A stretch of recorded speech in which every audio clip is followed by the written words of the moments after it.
What happens when you put Caitlin Clark on national television for the first time as an NBA analyst? Something that hasn't been seen in more than 2 decades just happened.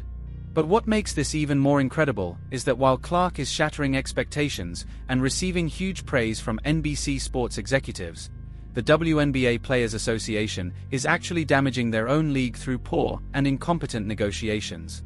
The contrast couldn't be clearer, and the numbers are so historic that people are already talking about changing how broadcasts are handled. But what exactly did she achieve that has never been done before? If you're proud of Caitlin, comment CC record breaker and drop a like. Now the numbers are in for Caitlin Clark's debut as an analyst on NBC, and they are absolutely insane. The network released the viewership numbers for that game, and they were unbelievable. Sunday nights on NBC are built for sports, and the network aired the first 2 games of its Sunday night basketball franchise last weekend. That doubleheader delivered record-setting viewership. Something special happened that night at Madison Square Garden, and it wasn't just the Lakers and Knicks warming up on the court. Clark walked onto NBC's NBA Basketball Night in America set alongside Reggie Miller, Carmelo Anthony, and Maria Taylor. But this wasn't a normal guest analyst appearance. From the moment she sat down, you could tell something special was about to happen. The chemistry was instant and natural. Clark wasn't trying to fit into their world. She was creating her own space live on television. When the cameras started rolling, she looked completely comfortable sitting between 2 NBA legends who have been doing this for years. Her natural charisma stood out right away, and you could tell the production team was excited by what they were seeing.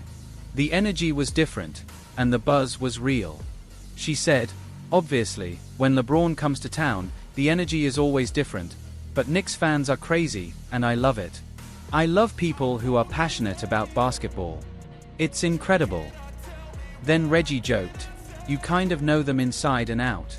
You stole their souls and their hearts. But listen, there's a new shooter from Indiana. I'm the 3rd best shooter in the state now. First is Caitlin, second is Tyrese, and then me. We'll have to see what Tyrese thinks about that." Her basketball IQ showed in every exchange. When she broke down player movement and game strategy, you could see Miller and Anthony nodding along, almost like they were learning something new themselves. Clark didn't just talk about simple plays. She went deep into defensive schemes and offensive sets with a level of detail that impressed veteran analysts who have seen everything. The horse segment with Jamal Crawford quickly became the highlight everyone was talking about.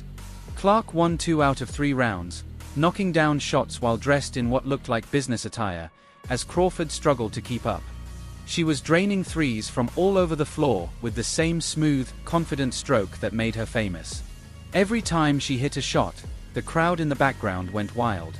Her humor felt natural and unscripted. The jokes about Peyton Pritchard and logo threes had everyone laughing, including the production crew behind the cameras. Later, Clark even posted on Twitter, "I'm going to wear stilts next time," joking about the height difference between herself, Reggie Miller, and Carmelo Anthony.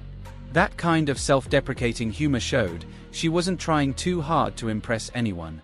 She was simply being herself. During one moment, she was asked about going into big games with the mindset of silencing the crowd. Clark explained that she feels fortunate because many arenas they play in are filled with fans cheering for her team, which makes the experience even better. Behind the scenes, NBC executives were watching closely. This was no longer just a one-time guest appearance. It had become an audition for something much bigger. Producers in the background were taking notes, making calls, and discussing future plans. The energy inside the studio was electric, and everyone knew they were witnessing something special. Later, NBC sports executives openly discussed the possibility of bringing Clark back. They confirmed that she enjoyed being on television, loved working with the crew, and had a great time during the horse segment with Jamal Crawford.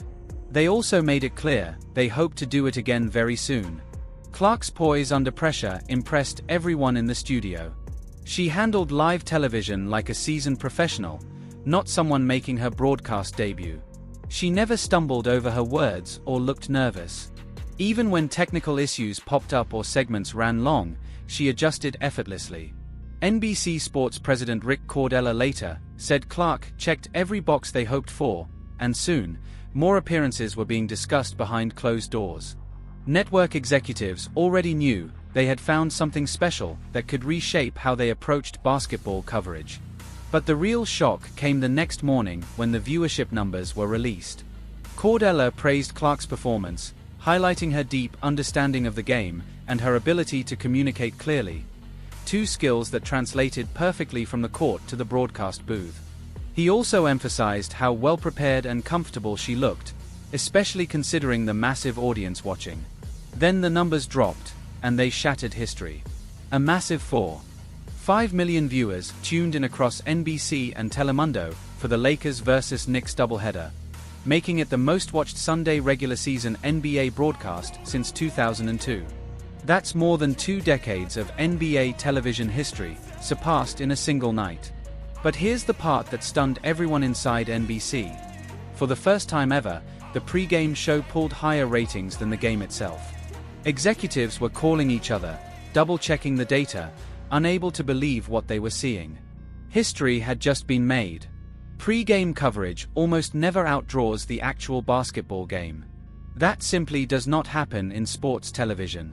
But people were tuning in specifically to watch Clark analyze basketball, then staying to watch the game because she had them hooked. NBC's internal tracking showed viewers switching channels the moment Clark appeared on screen. They weren't channel surfing anymore. They were locked in from the opening segment all the way to the final buzzer. Even with all that, 4.5 million viewers tuned in. Her impact is ridiculous. It's unbelievable. People in the comment sections were saying, "I came to watch Caitlin, but I ended up staying for the whole game." And some even said it was the first NBA game they had watched all year. The viewership spike happened the moment Clark appeared. NBC's internal data showed audience retention rates they had never seen before for pre-game coverage. Normally, viewers tune out during analyst segments or flip channels until tip-off. Clark kept them glued to their screens for the entire broadcast. NBC executives were scrambling to pull reports from their data teams. The demographics revealed something they had never witnessed. Clark was bringing in viewers who normally don't watch NBA games, creating a crossover audience networks dream of. Female viewership surged. Younger viewers who usually only watch highlights on social media stayed for full games. The numbers shattered every expectation NBC had. They anticipated solid ratings because of the Lakers vs Knicks matchup, but this was approaching championship-level viewership for a regular season Sunday night. Anything Clark touches turns to gold. Her impact is unreal. And this goes back to when the NBA talked about wanting Caitlin Clark to participate in the three-point contest or even face Stephen Curry, because they need her. Their numbers have been slipping, and they know she brings massive attention. Executives immediately started making calls. If Clark could generate numbers like this as a guest, what could she do as a regular contributor? NBC Sports president Rick Cordella was already discussing future broadcasts.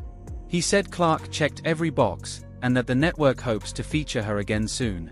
The broadcast became the highest-rated NBA game of the season outside of opening night and Christmas games, proving Clark's drawing power extends far beyond women's basketball. She officially crossed into mainstream sports media in the biggest way possible. While Clark was making television history and earning praise, another story was unfolding that showed a very different picture of leadership in women's basketball. Forget Tiger. Forget Jordan. When it comes to boosting TV ratings, Caitlin Clark is the GOAT. When Tiger Woods won his first Masters, viewership jumped 63%. When Michael Jordan returned to basketball, ratings jumped 200%. When Caitlin Clark played in her second NCAA final, viewership nearly quadrupled compared to 2 years earlier. But unlike Tiger and Jordan, who entered already popular sports, Clark completely reset expectations for what women's basketball could achieve. Yet while Clark was breaking records, the WNBA Players Association was busy destroying the biggest financial opportunity in league history. The contrast couldn't be sharper. Clark is generating millions of viewers and attracting major network offers, while veteran players running the union are fumbling negotiations that should have been easy wins. The CBA talks should have been a celebration of the league's growth, but instead became what Sophie Cunningham called a complete disaster. She didn't hold back, describing the process as a total mess, even warning that it could head toward a lockout. The veteran leaders spent 2 seasons downplaying Clark's impact. They criticized her fans, questioned her popularity, and dismissed her success as hype. Now, they are fumbling the exact financial breakthrough her popularity created, turning momentum into chaos. Breanna Stewart and Nafisa Collier are sitting at the negotiating table while also owning rival leagues like Unrivaled, creating a massive conflict of interest that nobody wants to address. How can you negotiate in good faith for WNBA players while running competing basketball leagues at the same time? Stewart and Collier are building their own empire while supposedly representing players who want to stay and grow within the WNBA. Sophie Cunningham openly talked about this on a podcast, saying she clearly sees the conflict of interest involving Nafisa Collier and Breanna Stewart. She questioned what steps are being taken to deal with that conflict and whether real transparency even exists in these negotiations. These same veteran players criticized the new fans Clark brought into the league, then acted shocked when those fans turned against them during contract negotiations. They told Clark supporters they weren't real basketball fans and needed to earn their respect. They treated women's basketball like a private club instead of an entertainment business that depends on viewership to survive. While Clark is out there creating the revenue, the union leadership are pushing unrealistic revenue-sharing demands based on popularity they actively tried to undermine. Clark is generating the value, but veteran players want equal credit for growth they spent years denying. Fans are watching Clark succeed in every arena she enters. While veteran players struggle to negotiate without creating chaos, Clark moves seamlessly from basketball to broadcasting. She handles pressure with professionalism, confidence, and grace. Meanwhile, union leaders leak complaints to reporters and stir unnecessary drama. The old guard spent so much energy trying to erase Clark from the WNBA narrative that they completely forgot how to build the league's future. They were so focused on protecting their own status that they missed the biggest opportunity in women's sports history. Clark's optimism about reaching a deal stands in sharp contrast to the chaos and dysfunction displayed by the Players Association leadership. The jealousy and gatekeeping from veteran players are now backfiring as Clark's success highlights exactly what they have been holding back. The contrast could not be clearer. Clark is one of the most talented women's basketball players in history. She brings in fans, boosts attendance, and skyrockets viewership.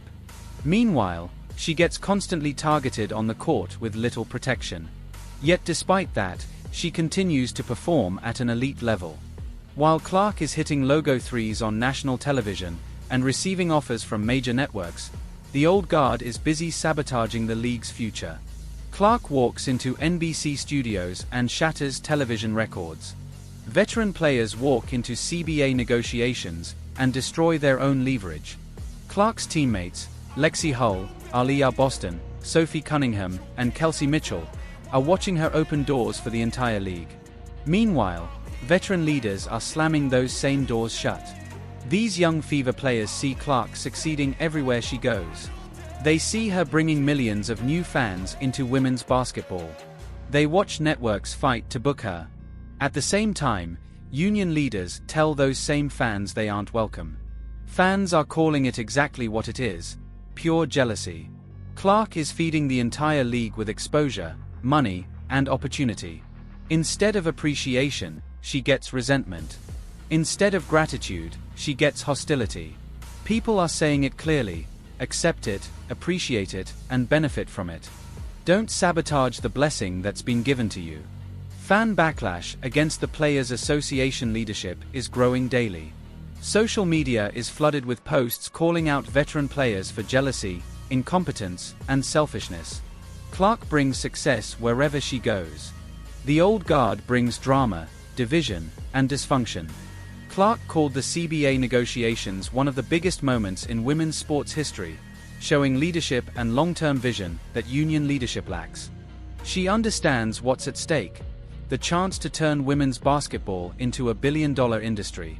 Veteran players, however, seem focused only on personal grievances and short-term gains. Clark sees the big picture.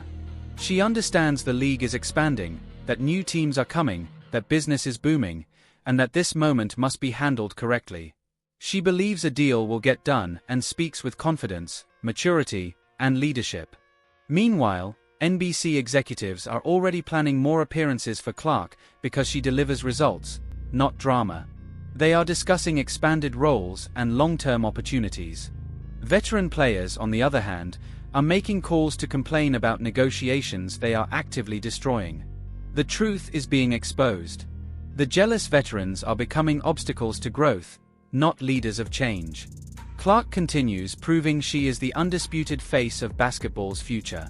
She accomplished in one night what others failed to do in multiple seasons. An average NBA regular season game draws about 1.5 million viewers. When Caitlin Clark entered the mix, viewership nearly tripled. When she was injured in the WNBA, the league lost nearly half its audience. This isn't coincidence.